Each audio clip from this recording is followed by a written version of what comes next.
Galera, hoje eu consegui um grande amigo meu, que é o meu amigo Igor Duarte. Ele vai falar o nome da empresa dele, vai contar tudo para vocês, o que esse cara está aprontando. Eu conheci ele na SME, que é a empresa do Theo, filho do João Kepler, que hoje, inclusive, eu acho que, me corrija se eu estiver errado aí, Igor, você está assessorando o João Kepler lá, você está meio de mestre de cerimônias lá do Jornada. Obrigado, cara, pelo seu horário, hein? Maravilha, Marcão. Poxa vida, uma honra estar aqui, viu? E eu tenho certeza que vai ser um conteúdo relevante para o teu ecossistema. Eu espero de coração dar a minha contribuição. Realmente nos conhecemos lá no ecossistema do TEL, né? Do TEL Braga, da SME. E hoje vamos falar um pouquinho aqui de duas frentes fortes que eu atuo. Uma frente é finanças, finanças para empresas familiares. Então, nesse momento, tem 150 empresas familiares no Brasil inteiro sendo cuidadas pelo nosso time aqui.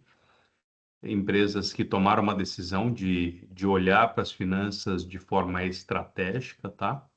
E também sobre networking, que é uma bandeira que eu carrego, porque eu entendo que o dinheiro que o empresário não tem, com certeza está nas mãos de alguém que ele ainda não conhece e está em um conhecimento que ele ainda não possui. Então, o meu trabalho aqui hoje, nesse bate-papo aqui, Marcão, é trazer uma visão mais estratégica sobre esses dois temas. O Igor trilhou uma carreira no mercado financeiro como gerente de contas de empresas, então só como bancário eu atendi mais de 1.500 empresas em 16 anos de banco. E naquele momento, quando eu percebi, quando estava na minha quarta instituição financeira, que já não era o que eu queria mais para minha vida, e eu não sabia ainda o que eu ia fazer, mas eu comecei a perceber os buracos que existiam no mercado quando o assunto era mundo empresarial. E aí, olhando para um desses buracos, era a falta de profissionalização na gestão financeira das empresas. Então, o que eu percebi? Que 95% das empresas familiares, que é o público que nós atendemos hoje, o principal público, o financeiro está sendo cuidado pela tia Cremilda, que está lá porque é de confiança, mas normalmente não reúne as competências técnicas necessárias para levar a empresa para um próximo patamar. Então, eu vi esse buraco e desde então, lá em 2013, resolvi ir para uma carreira própria, para uma carreira autônoma. E hoje, pô, hoje a gente tem um time grande, a empresa cresceu bastante, já são mais de 1.300 empresas que nós tivemos a oportunidade de cuidar da saúde financeira. E nessa jornada eu percebi uma coisa também, Marcão, que o empresário, ele é o ser mais solitário que existe. Só que ele é o ser mais solitário que existe se ele quiser, porque existem hoje tribos, né, que ele pode estar conectado para ele não sofrer sozinho. E aí eu comecei desde 2016 a levar essa bandeira do networking de uma maneira mais estratégica, mais profissional. Isso acabou se transformando numa paixão e hoje eu estou sempre transitando entre esses dois temas. Daqui a pouco eu vou subir aqui no segundo andar da Associação Comercial de Sorocaba, que eu estou aqui hoje gravando esse bate-papo aqui com vocês. Daqui a pouco eu vou dar uma palestra aqui sobre finanças. Então, ou eu estou no palco falando sobre finanças, ou eu estou no palco falando sobre empreendedorismo. Mas a gente, como conselheiro de empresas, né, Marcão, que eu sou, a gente tem que ter uma visão macro e conseguir enxergar a empresa em todos os aspectos. Então, o que você tiver aí de contribuição, de pergunta para fazer, eu tô transitando no meio do mundo empresarial todos os dias e com muita intensidade. Eu chego a atender entre 10 e 15 empresas por semana, seja em reuniões, em eventos, mentorias, conselhos, enfim. Então, é esse papo que nós vamos bater hoje aqui, resumidamente um pouquinho da minha trajetória, viu? Legal, que legal. E hoje, a última jornada que eu participei, ou reunião que a gente teve lá, você foi o atual mestre de cerimônias lá lá na SME no Jornada. Agora você está de mestre de cerimônias lá também?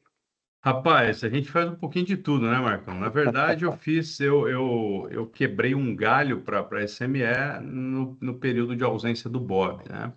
Então, o Bob, ele estava muito doente, aí, como eu já palestrava dentro da jornada sobre networking, tenho uma boa desenvoltura de palco, eu me coloquei à disposição, aí acabou dando certo. Acho que hoje eles já acabaram fixando um novo mestre de cerimônias, mas a gente é pau para toda obra, né, Marcão? Sabe que Não, verdade. precisou, né? Esse é um dos princípios do networking, nós vamos falar um pouquinho sobre isso, que é o Claro. servir, né? Sim. Você sabe, para ser muito honesto para você, Igor, nas primeiras conversas que a gente teve, né? Quando, inclusive, o pessoal falou, o Igor vai fazer treinamento de network. Eu falei, nossa senhora, mais um, cara. Porque, infelizmente, né, cara, a sensação que eu tenho, né? Assim, tá, eu esqueci de perguntar também uma coisa. Você é nascido em Sorocaba? Eu sou nascido em Registro, cara. Já ouviu falar? Registro. É pra região, lá perto de Minas, né? Ou não? Não, cara. Eu tô errando. Registro fica bem no meio de Curitiba e São Paulo, cara.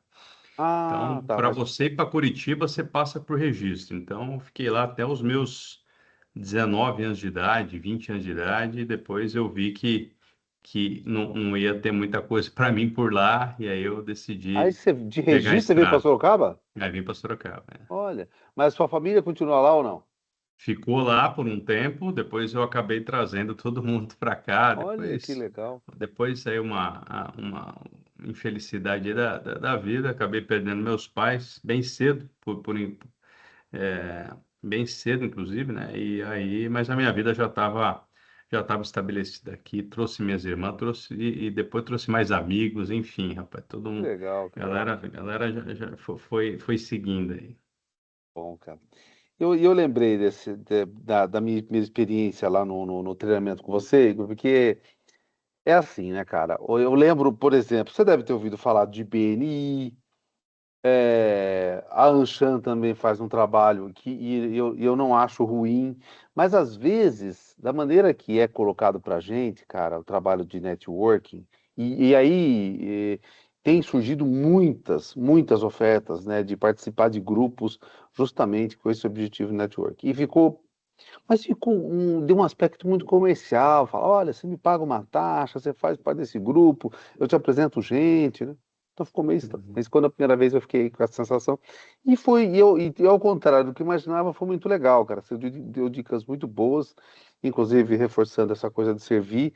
Mas eu queria que você contasse pra gente, a primeira coisa que você já contou pô, você atendia empresas através de instituições financeiras, bancos que você trabalhava, foi ali que você percebeu que existia uma lacuna ou seja, uma necessidade dessas empresas para serem apoiadas financeiramente, em suporte financeiro.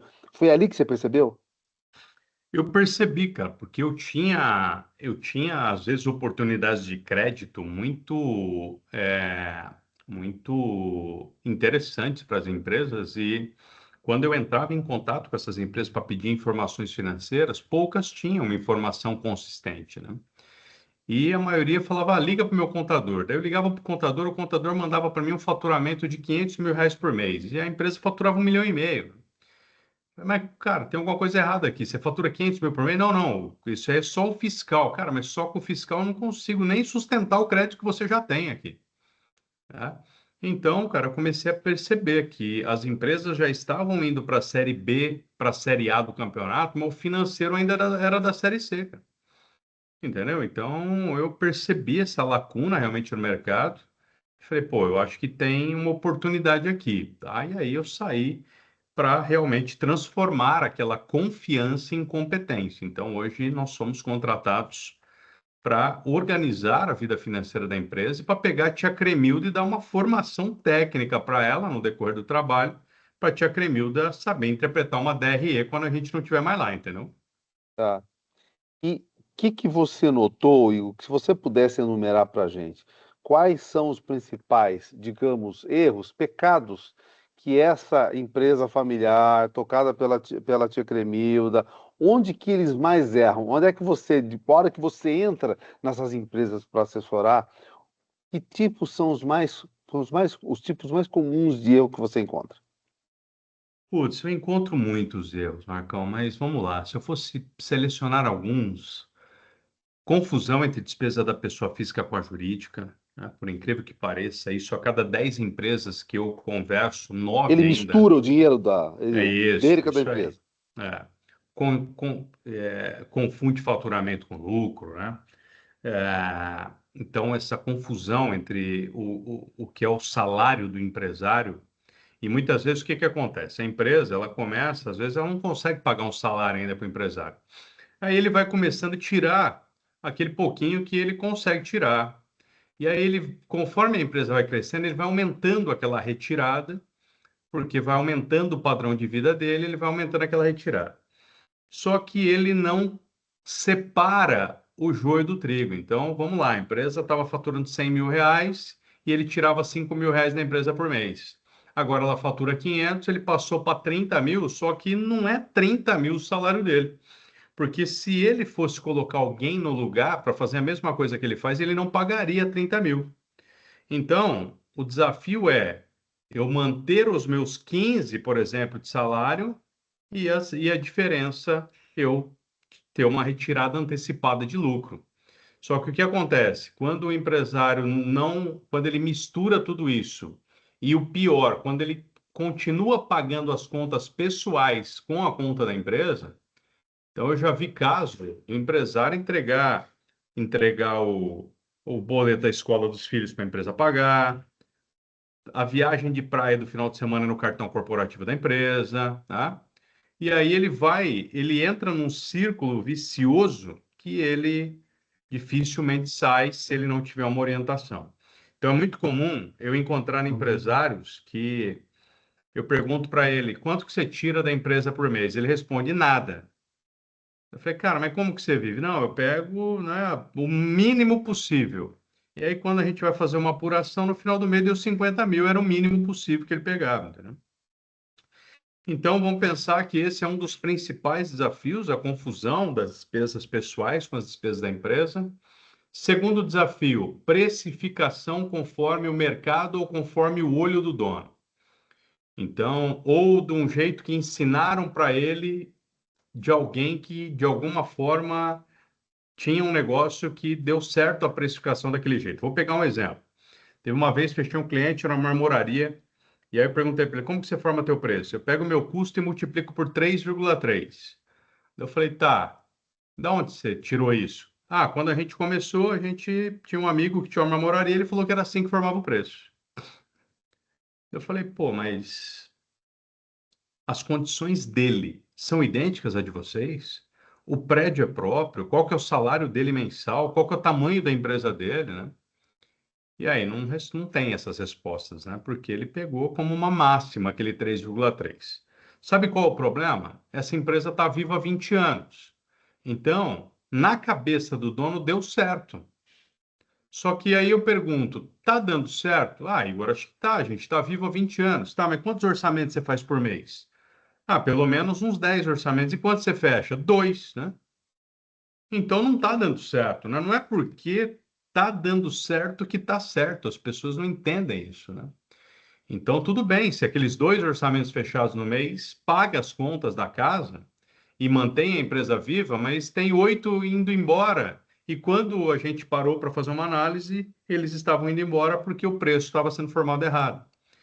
Então, naquele exemplo, por exemplo, nós encontramos propostas, orçamentos que o markup, que é essa fórmula de transformação do custo no preço, né?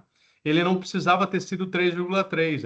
Era um cliente que era duas ruas do lado da empresa, o deslocamento ia ser mínimo da equipe, que se ele tivesse colocado 1,8 em cima do custo, vamos fazendo uma conta de padaria, um orçamento de 10 mil reais, ele tivesse vendido por 18 mil e não por 33 mil, que era como ele estava vendendo, né? Ele teria fechado porque o concorrente fechou por 20 mil, por exemplo. Entendeu? Um negócio simples, né? Sim, sim.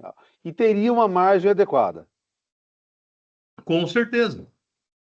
Teria uma margem adequada naquele exemplo. Agora, por outro lado, teve orçamento que ele foi fazer em São Paulo que ele tinha que ter multiplicado por 5,2, por exemplo, né?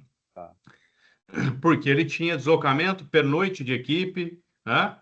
Todo um cuidado, enfim, ele precisaria ter colocado tudo isso aí no preço, mas aquele orçamento pontual, ele saiu no prejuízo. Tá entendendo? Não? Tá, entendi. Então, um Você teve que negócio... ensinar ele a montar uma estrutura de custos para ele orçamentar.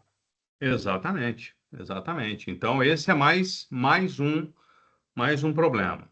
Outro problema que a gente vê, confusão de competência com caixa. Então, vamos lá. Uma empresa vendeu, vamos pegar uma loja de roupa, vamos pegar aqui um centro automotivo, vendeu lá pneu em 10 pagamentos, né? Só que a venda foi uma venda de R$ 1.500.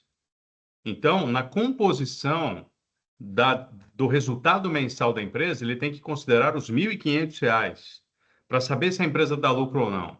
Mas o que que acontece? Como ele leva a empresa no regime de caixa, ele pegou aqueles R$ 1.500, antecipou aquelas parcelas do cartão de crédito, mais um câncer que eu encontro aí no dia a dia, porque as instituições financeiras sabem que o empresário brasileiro não tem capital de giro, então eles nem oferecem mais opção da maquininha com um parcelamento que você fica esperando a parcela cair. E aí você já morreu com 12% para você antecipar, trazer a valor presente aquele parcelamento que você receberia só em 12 vezes picado. E aí o empresário trata a empresa dele como uma empresa no regime de caixa e não no regime de competência.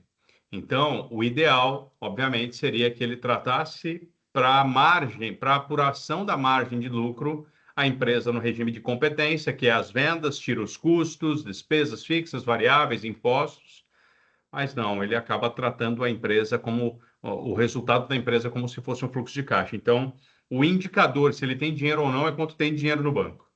Entendi.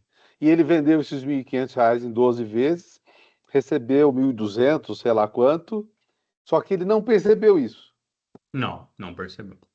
E às E na vezes a cabeça margem dele dele, estava ali, né? o fato dele, na cabeça dele, ter colocado os 12% no preço, tá tudo bem.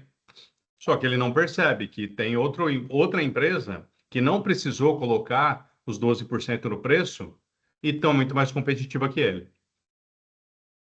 Entendeu? Então, essa é a desculpa, né? Outro ponto de atenção, o empresário que ele não, como o nosso mentor fala, o Kepler, né? O empresário que não tem o coração ensinável.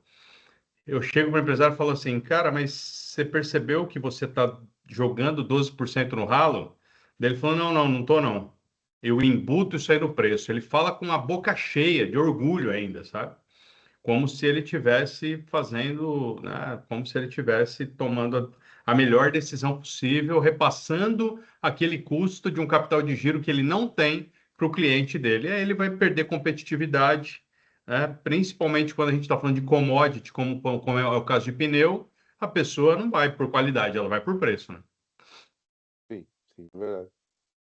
Entendeu? E você sente, então, e essas empresas, você sente que elas estão receptivas a receber uma pessoa de fora, ir lá mexer com a tia Cremilda e, e melhorar a vida deles? O que que você sente nessa intervenção sua dentro da família deles? Depois da pandemia, melhorou bastante. Os empresários entenderam, né?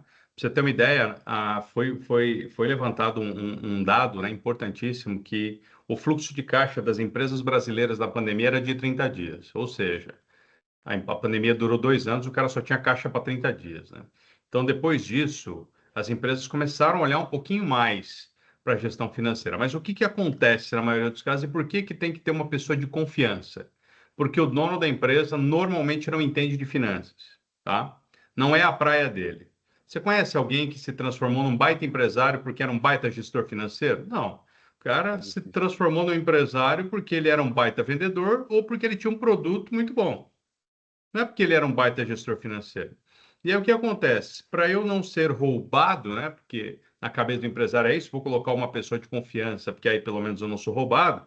Só que eu tenho empresário, cara, que hoje, se ele sair de férias ou se o financeiro ficar doente, ele não sabe a senha do banco. Entendeu? Então, o financeiro é uma área que o empresário muitas vezes não delega, ele delarga, né? Então, aí eu encontro fraudes de tudo quanto é tipo que você pode imaginar e do grau de parentesco mais próximo que você pode imaginar, tá? Filho Cara, como é roubando que o você lida pai, e com por aí isso? vai. Como é que você conta pro seu João que a tia Cremilda deu um golpe nele? Eu não conto, porque quando eu entro na empresa, tia Camila pede para sair. Antes de eu Tá, descobrir, normalmente, tá? tá. Mas tem situação que a fraude está sendo muito bem feita, que a gente realmente descobre. Só que quando a gente descobre, a gente chega para a tia Cremilda e fala: Você conta ou eu conto?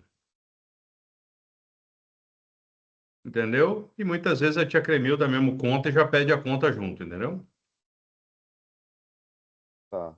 Mas isso, cara, porque é um negócio, né, que você está falando com tranquilidade assim, mas acho que dentro da empresa isso deve ser uma crise abominável, né? E então, como é que você fica no meio disso, né? E como é que, cara, isso aí pode gerar até, digamos assim, alguns aspectos criminais ou não? Cara, só não gera. Eu já vi gerar aspectos criminais, demissão por justa causa, com boletim de ocorrência, enfim, quando a tia Cremilda não era da família, tá? Quando a Tá. tia Cremilda é da família, raramente, né? Eu tô com um caso que a gente, até agora, que a gente descobriu, o rombo foi de R$ 900 mil, a filha roubou o pai, né? Meu Deus. Então, destruiu a família, e aí foi até interessante, né? Que o pai falou: Quero que você volte 5 anos. Falei, cara, o que que vai mudar a sua vida? Você vai mandar prender a sua filha? Ele falou, não. Vai melhorar a situação da sua família? Não, só vai piorar. Falei, então, vamos estancar aqui isso aqui, vamos começar daqui para frente, porque a família já destruiu, né? Então, esse caso, a filha se envolveu com um traficante, e aí. Meu Deus do céu, que é, loucura. É muito louco isso, cara. E assim, parece, as pessoas vão assistir esse bate-papo nosso falando, nossa, que terrorismo. Mas cara, se você não der a devida atenção, amanhã você é esse cara, entendeu? Se você não olhar para as finanças e, no mínimo, saber o que que você cobra da tia Cremilda para ela te entregar os resultados, daqui a pouco tia Cremilda vai É, conquistando a sua confiança. E por mais que tia Cremilda seja sua esposa hoje, não tem jeito, a sua empresa não vai crescer se a tia Cremilda não tomar a decisão também de ir para a Série A do campeonato junto com você. é, Entendeu? não, é verdade. Você está contando é que eu estou lembrando de um cliente antigo, cara. Um cliente nosso há 20 anos, né? Cara, gente boa pra caramba, uma super empresa que ele tem lá, um centro automotivo Bosch em Jundiaí. E ele descobriu que o filho dele desviava as comissões, né? E, cara, nossa, é como você falou, né? Quando envolve filho, essas coisas, é uma coisa, cara, É. é complexa, né? Mas enfim, então você consegue entrar bem nas empresas, mesmo porque assim, como você falou, é finanças, né, cara? É um negócio delicado, envolve empresas familiares, às vezes você se envolve com pessoas íntimas, mas o pessoal, você tem notado que eles te recebem bem e conseguem aplicar as alterações que você sugere. Ah, e outra coisa, você treina também eles.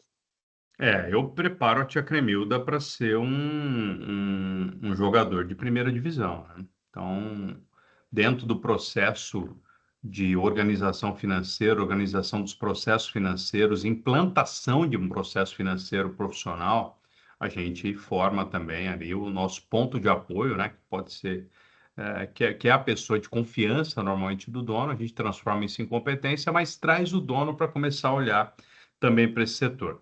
Cara, na maioria das vezes, a empresa que nos procura, ela já está com o coração aberto. Infelizmente, muitas vezes é porque a água bateu lá embaixo, né? Então, ele não tem mais alternativa ou ele pede ajuda ou ele morre, né? Então, não tem jeito. Mas a gente tem conseguido, graças a Deus, abrir os olhos das empresas. Hoje, 80% da nossa carteira já é uma carteira preventiva e não corretiva, tá?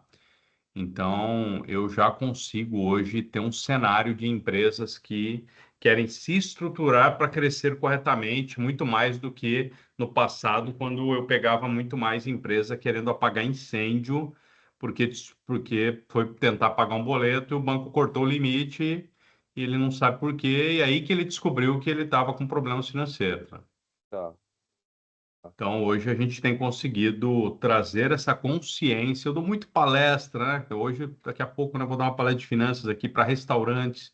Então, eu dou muita palestra conscientizando as pessoas para olhar para isso, olhar de uma forma estratégica, né? Um financeiro estratégico, cara, ele pode encontrar uma margem de lucro que no teu mercado já nem tem mais, entendeu? E você fala de treinar as pessoas, mas, cara, às vezes, quando você encontra, dependendo dos profissionais que você encontra na empresa, se ele não tem digamos, uma determinada formação, mesmo assim você vai conseguir preparar ele para tocar o financeiro? Olha, eu só não consigo preparar alguém para tocar o financeiro quando a pessoa for 100% de humanas. Então, quando é uma pessoa 100% de humanas e eu vejo que ela está na posição errada e ela seria o melhor vendedor da empresa, mas é a única pessoa que o dono confia e botou o melhor possível vendedor da empresa dele no financeiro, aí vai ser muito difícil, porque aí eu estou falando de perfil comportamental, né? Eu não consigo colocar alguém que é 100% gente, Tá. eu vou matar o cara, botar ele na frente do Excel, né? Então, normalmente a gente consegue, tá? Quando o perfil comportamental da pessoa tem uma tendência de ser um perfil mais técnico. Agora, pô, uma vez, né, essa ficou marcada. Fui fazer uma reunião com a empresa, a filha do dono me puxou no canto e falou: Ó, eu vou fazer meu pai te contratar, mas você me arranca do financeiro assim que você puder, porque eu quero fazer nutrição, né?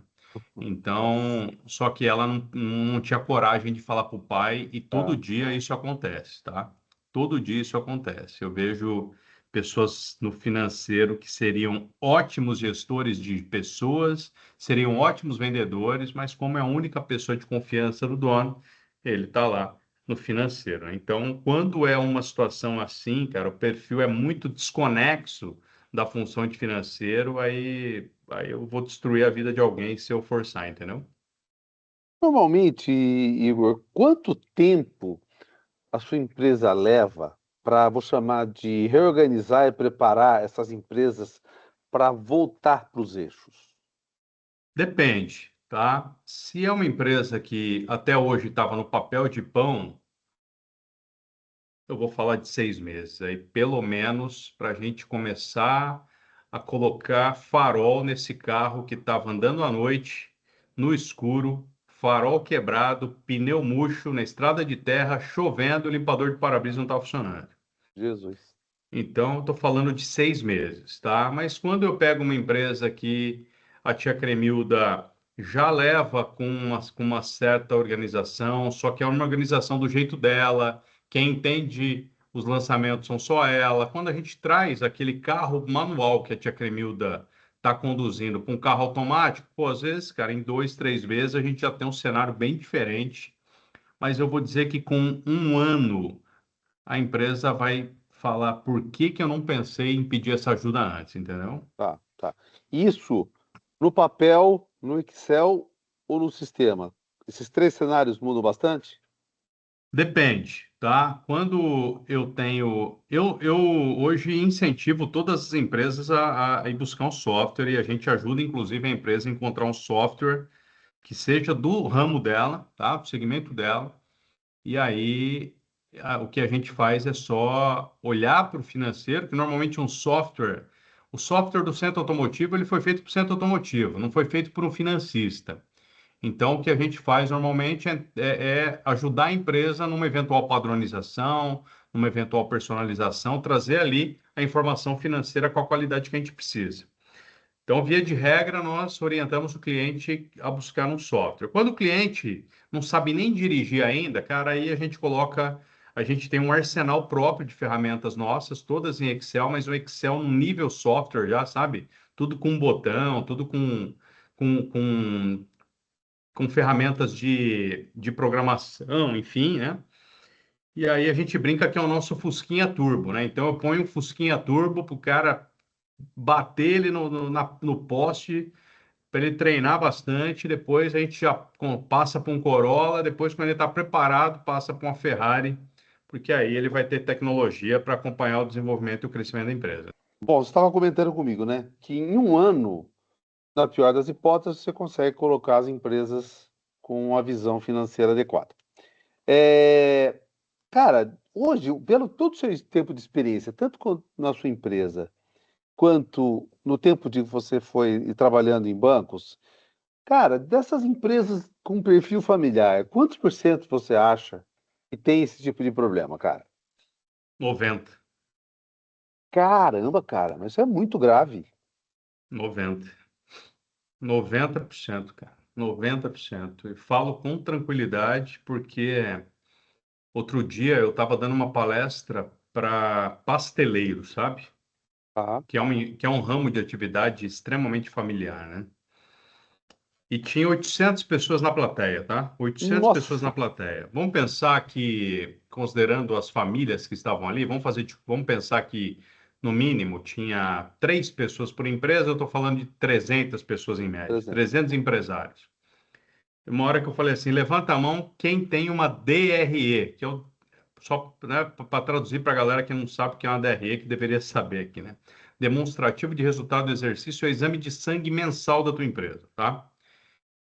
Então, naquela plateia, 300 empresários reunidos, 3 pessoas levantaram a mão. O resto queria bater em você. O resto queria bater em mim, ou, se Ou Deus xingar, quiser, achou, se sentiu acordou e falou: xingado, né? deixa eu aprender sobre essa parada aqui. Então, eu afirmo com tranquilidade: 90% das empresas familiares hoje não têm um financeiro estruturado, quando muito, tem um departamento de contas a pagar e receber. E aí é muito fácil você saber, né, se essas empresas têm um financeiro estruturado ou não. É só ver as respostas do dono. E as respostas do dono de uma empresa que não tem uma organização financeira profissional, não tem uma gestão financeira profissional, sempre tem algumas palavras nas respostas. Quais são essas palavras? Aproximadamente, mais ou menos, eu acho, né? Quanto que é teu lucro? Mais ou menos 12%. Quando você vê, é menos 3%, né? Cara, e uma coisa, né, que fez até, que fez com que a gente se conhecesse lá, que eu acho que realmente é uma que você realmente tem um talento muito especial para isso, que é o seu recurso de networking. Como é que em algum momento, como é na linha do tempo da sua carreira, cara, você resolveu se aprofundar nesse assunto? Em que momento você falou, cara, vou. E por que que você achou que era importante? Como é que você se meteu nisso? Olha só, eu me meti nisso quando eu percebi que as mesas que eu estava me sentando, elas não estavam contribuindo com a minha evolução.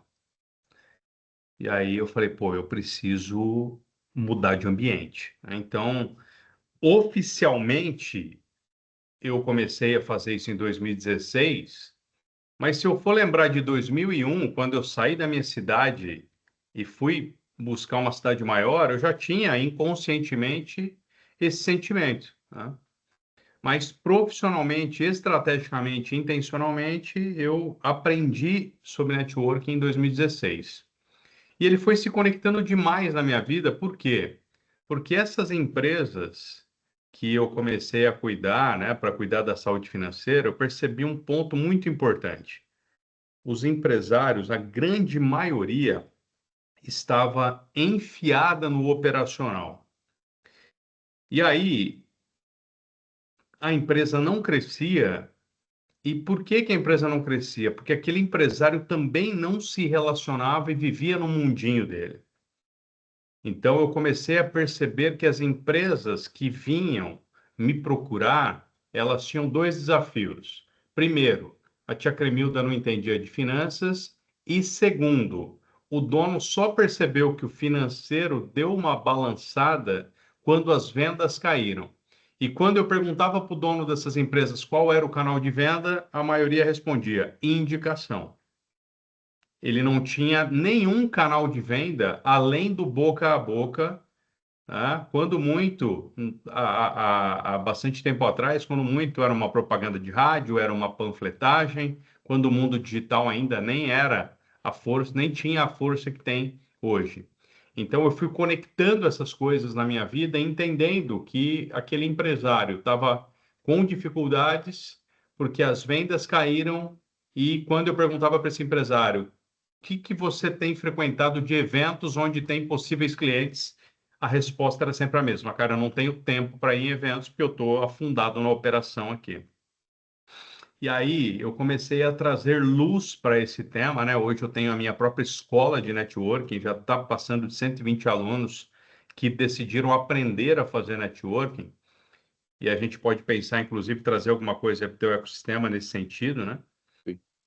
E eu comecei a questionar os empresários que eu conheci, que me buscavam e me pediam ajuda sobre networking. Por exemplo, né? Vamos lá.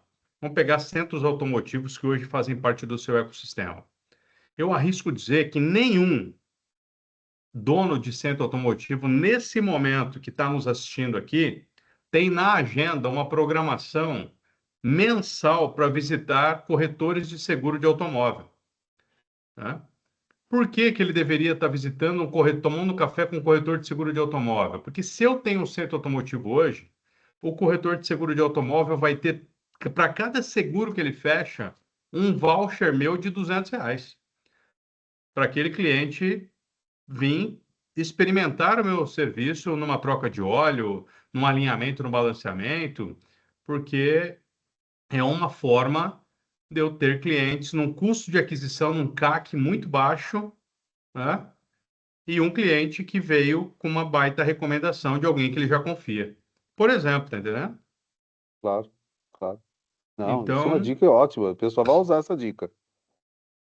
vamos lá. Com quem mais que um corretor, que um centro automotivo deveria estar se relacionando? Com o dono do escritório de contabilidade, que é o escritório de contabilidade que o atende. Porque eu tenho certeza absoluta que não tem nenhum dono de centro automotivo hoje se relacionando intencionalmente com o contador que o atende para ter acesso à carteira de clientes daquele contador para apresentar o serviço do centro automotivo para os clientes daquela contabilidade. É. Para frotistas, né? Exatamente. É, Entendeu? é, é Então, verdade. uma pergunta que eu sempre faço, Marcão: quem nesse momento está conversando com o seu cliente antes de você e não é seu concorrente? Quem É. nesse momento está conversando com o seu cliente antes de você e não é seu concorrente?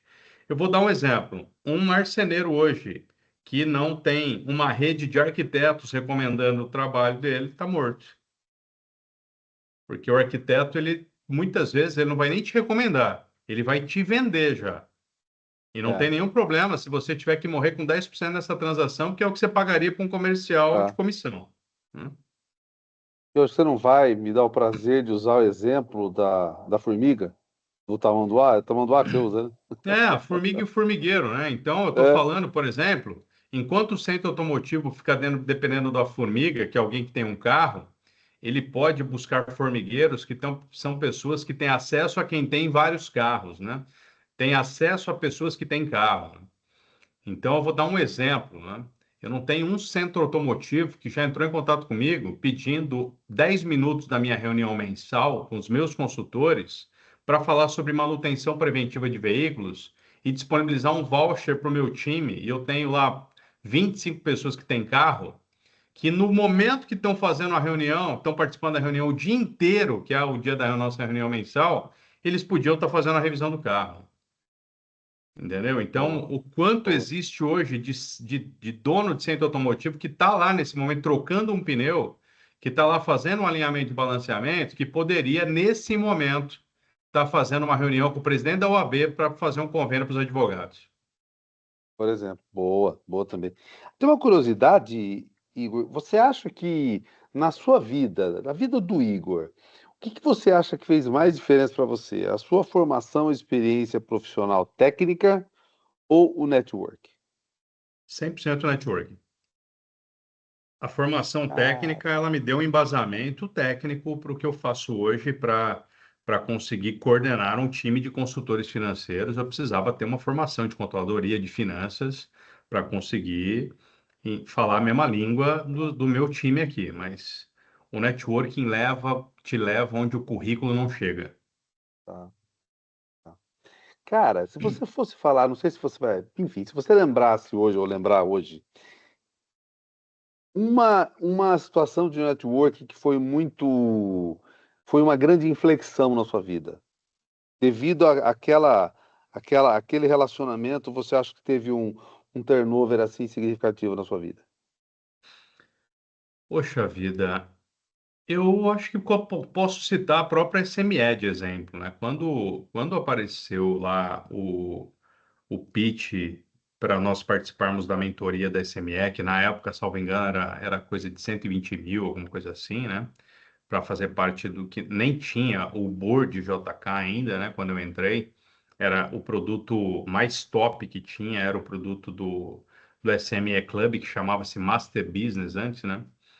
Quando eu tomei aquela decisão de fazer um investimento de 120 mil reais para estar naquele ambiente, eu não tinha noção, né, o quanto a mudança de ambiente seria significativa na minha vida, né? Então, a última contagem que eu fiz de ROI desses 120 mil investidos já tinha passado de 700 mil reais, né?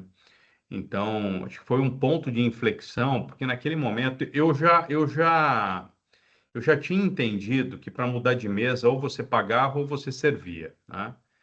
E as mesas que você serve, muitas vezes, não são as mesas que você vai ter, que não são as mesmas mesas que você acessa pagando. Então, tem algumas mesas que você só vai acessar pagando, porque as pessoas que estão ali, elas são muito fechadas e elas só abrem as portas para quem é da comunidade, né?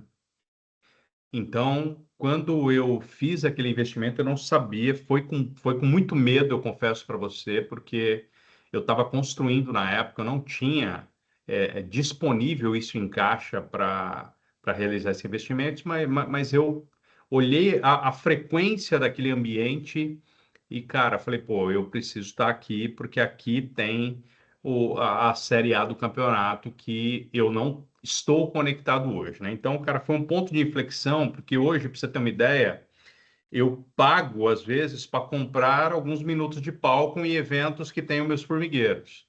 Então, por exemplo, recentemente eu botei 50 mil reais para palestrar por 40 minutos para engenheiro e arquiteto, que são meus formigueiros, tá?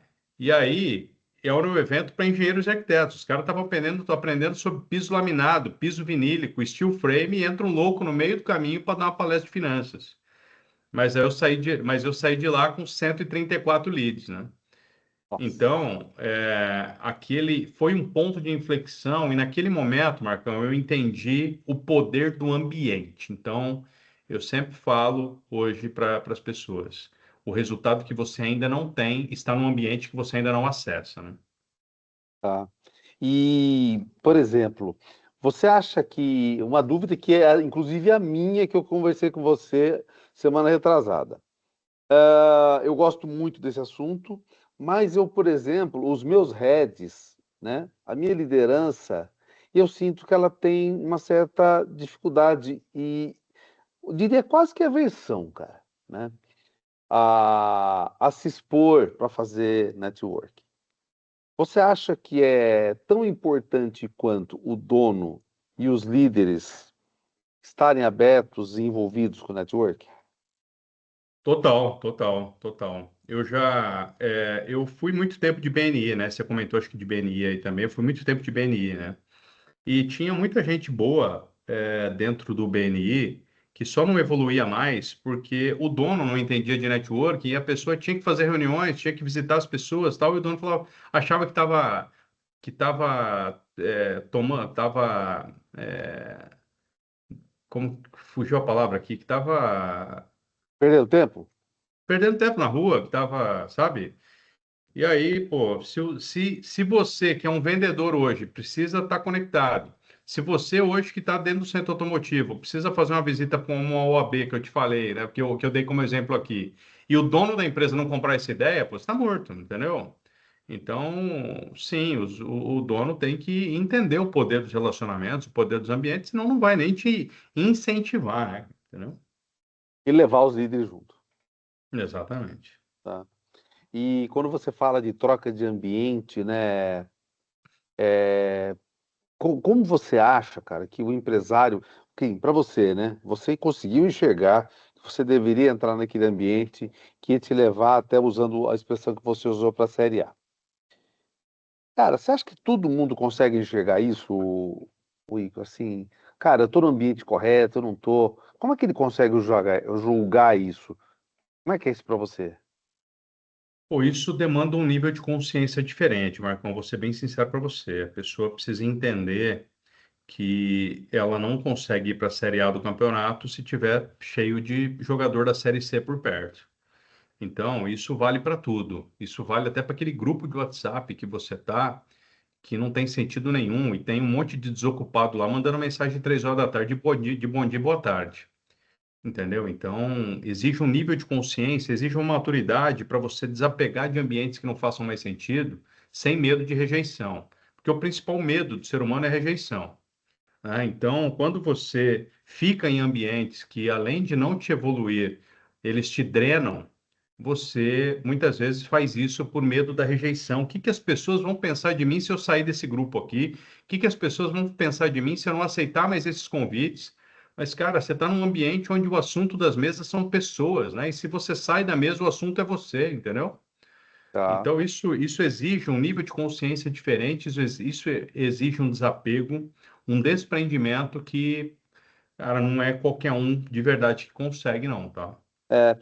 Pelo que você está comentando, se eu entendo, né, Igor, é que, digamos, aquele grupo, aquelas pessoas que você está se relacionando nesse momento, estariam desalinhadas com seus objetivos, ou que você planeja para o futuro, é isso? Ou seja, Exatamente. é isso. Tá, Exatamente, cara, e tá tudo bem. E quando você deixa uma mesa dessa, não significa que você é snob, significa que as pessoas que estão ali decidiram ficar ali, cara. tá, entendi. E você está buscando um grupo que vai alinhar com você o que você quer para o futuro. Exatamente. Vou dar um exemplo. Quando eu estava no HSBC, eu fui sair do HSBC porque eu recebi uma proposta do Santander, e aí eu cheguei para um amigo que já tinha trabalhado nos dois bancos e falei, cara, como que vai ser minha vida no Santander comparando com a vida que eu tenho no HSBC hoje? Ele falou, cara, aqui no HSBC você é o Messi. Lá no Santander você vai ficar no banco, que a plataforma que você vai, todo mundo é melhor do que você. E aí eu liguei para o superintendente do Santander e falei, cara, quando que eu começo? Entendeu? Então, Desafiador. eu podia ficar num ambiente onde eu era o Messi, mas eu tinha uma oportunidade para ir para um ambiente onde eu ia estar com pessoas que iam me puxar para cima, cara, entendeu? Boa, Isso é uma decisão, velho, que não é qualquer um que toma, entendeu? legal. E hoje, Igor, então você comentou que você tem esse treinamento, né, para ensinar os empresários a fazer network. Então você tem uma. É isso que eu entendi mesmo? Você tem uma Isso, escola isso. Eu disso. criei uma escola de networking, né? Hoje ela tem unidades em Sorocaba, Itapetininga, Balneário Camboriú, Salvador e Niterói. Então são 5 unidades hoje. E a gente está em franca expansão aí para o Brasil, porque eu entendi que as pessoas precisavam, antes de sair fazendo networking do jeito que não ensinaram para elas, achar que networking é um evento para você distribuir cartão e tentar vender alguma coisa para alguém, antes de você pensar que networking é isso, você precisa aprender a fazer do jeito certo. Então, foi esse meu desafio, né? Criar uma escola que ensine as pessoas a fazer isso do jeito certo, né? Legal. Igor, quais, assim, para gente, que eu sei que sua agenda é complicada, hein? quais as dicas que você pode deixar para os nossos amigos, que são, digamos assim, fundamentais, né? Lógico que eu vou aconselhar no final que todos se desenvolvam, até façam treinamento de network, que é um assunto que eu gosto bastante, mas, inicialmente, quais os cuidados ou conselhos que você daria para os nossos amigos com relação a network? Primeira coisa, estudar, né? Então, pega um livro, comece por Como Fazer Amigos e Influenciar Pessoas. E tem outro livro que eu gosto muito do Adam Grant, chamado Dar e Receber. Esses dois livros vão te dar já uma base do que é servir, vão te dar uma base de como ser mais interessado do que interesseiro, ser mais interessado do que interessante, né? Então, estudar. Segundo, vira um arroz de festa e começa a encontrar a sua tribo. Então, vai frequentar eventos, vai descobrir onde estão as pessoas que podem te levar para um próximo nível, tá? Terceiro, crie os seus próprios eventos. Então, por que que um centro automotivo hoje não pode criar um evento, para os clientes se confraternizarem, para os clientes fazerem networking entre si? Eu tenho certeza que tem um centro automotivo me ouvindo, me assistindo nesse momento, nos assistindo aqui, que atende um monte de empresário. E quanto que ele, será que ele não pode promover um evento, uma confraternização e apresentar esses empresários, né? Então, já começar a criar os próprios movimentos. Isso não precisa ser com seus clientes. Você pode começar no teu bairro, na tua igreja, no teu condomínio, enfim, na tua academia. Tem empresário lá que se relaciona e você pode começar esse movimento, né? Então, estudar, encontrar as suas tribos, encontrar os ambientes, tá? E criar os seus próprios ambientes. Eu acho que esses três pontos já dão uma agenda bastante apertada para quem quer Sem dúvida. começar com tudo, né? Quando ele vai buscar abrir relacionamento com alguém, ele tem que oferecer alguma coisa. Ou seja, primeiro servir, é isso. Sempre, primeiro servir. Então, todos os dias alguém me aborda querendo acesso ao meu celular, mas a pessoa não sabe nem escrever meu nome, meu velho, entendeu? Então, a pessoa já quer sentar na janela e não pagou nem a passagem ainda, entendeu?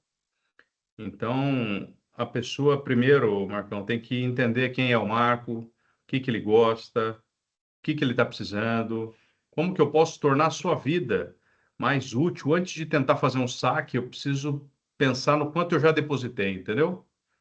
Tá. Então, sempre essa analogia, né? Antes de tentar fazer um saque, lembra qual foi a última vez que você fez um depósito. Todo dia eu tenho certeza que alguém manda uma mensagem para você pedindo alguma coisa e não pergunta nem se você está precisando de alguma coisa. Então, acho que essa é a virada de chave mais importante, né? Tá.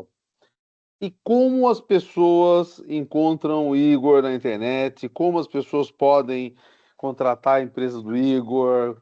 Me fala como é que se encontra você, cara?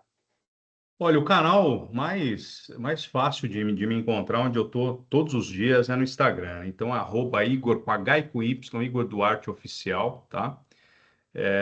As pessoas podem, através de você, pedir meu contato. Você pode estar autorizado a passar meu contato para elas, tá? Eu coloco depois em contato com o meu time. Eu vejo qual que é a dor. Pode estar com uma dor financeira, quer aprender mais a fazer network. Eu tenho mentorias individuais de network e também sou hoje a principal atividade, que é uma atividade que eu estou trabalhando com bastante intensidade, é de conselheiro de empresa, né? Então, eu estou abrindo minha agenda agora para aconselhar 5 empresas em 2026, tá? Estou num processo seletivo para ver se dá match, né, para ver se as empresas que têm esse interesse eu realmente consigo ajudar. Então, o meu papel, a minha missão é mudar o empresário de nível, sabe? Seja do ponto de vista de conexões que ele ainda não tem acesso, do ponto de vista de conhecimento que ele ainda não tem acesso, caminhos, entendeu? Então, essa é a minha missão, Marcão. Então, pode me chamar também no direct do Instagram, eu respondo todo mundo lá e você tem aí o meu contato, você fique à vontade para disponibilizar para quem precisar, Legal. porque você é uma pessoa que eu estimo demais aí, viu? Ô, Igor, muito obrigado, cara. Obrigado pelo seu tempo.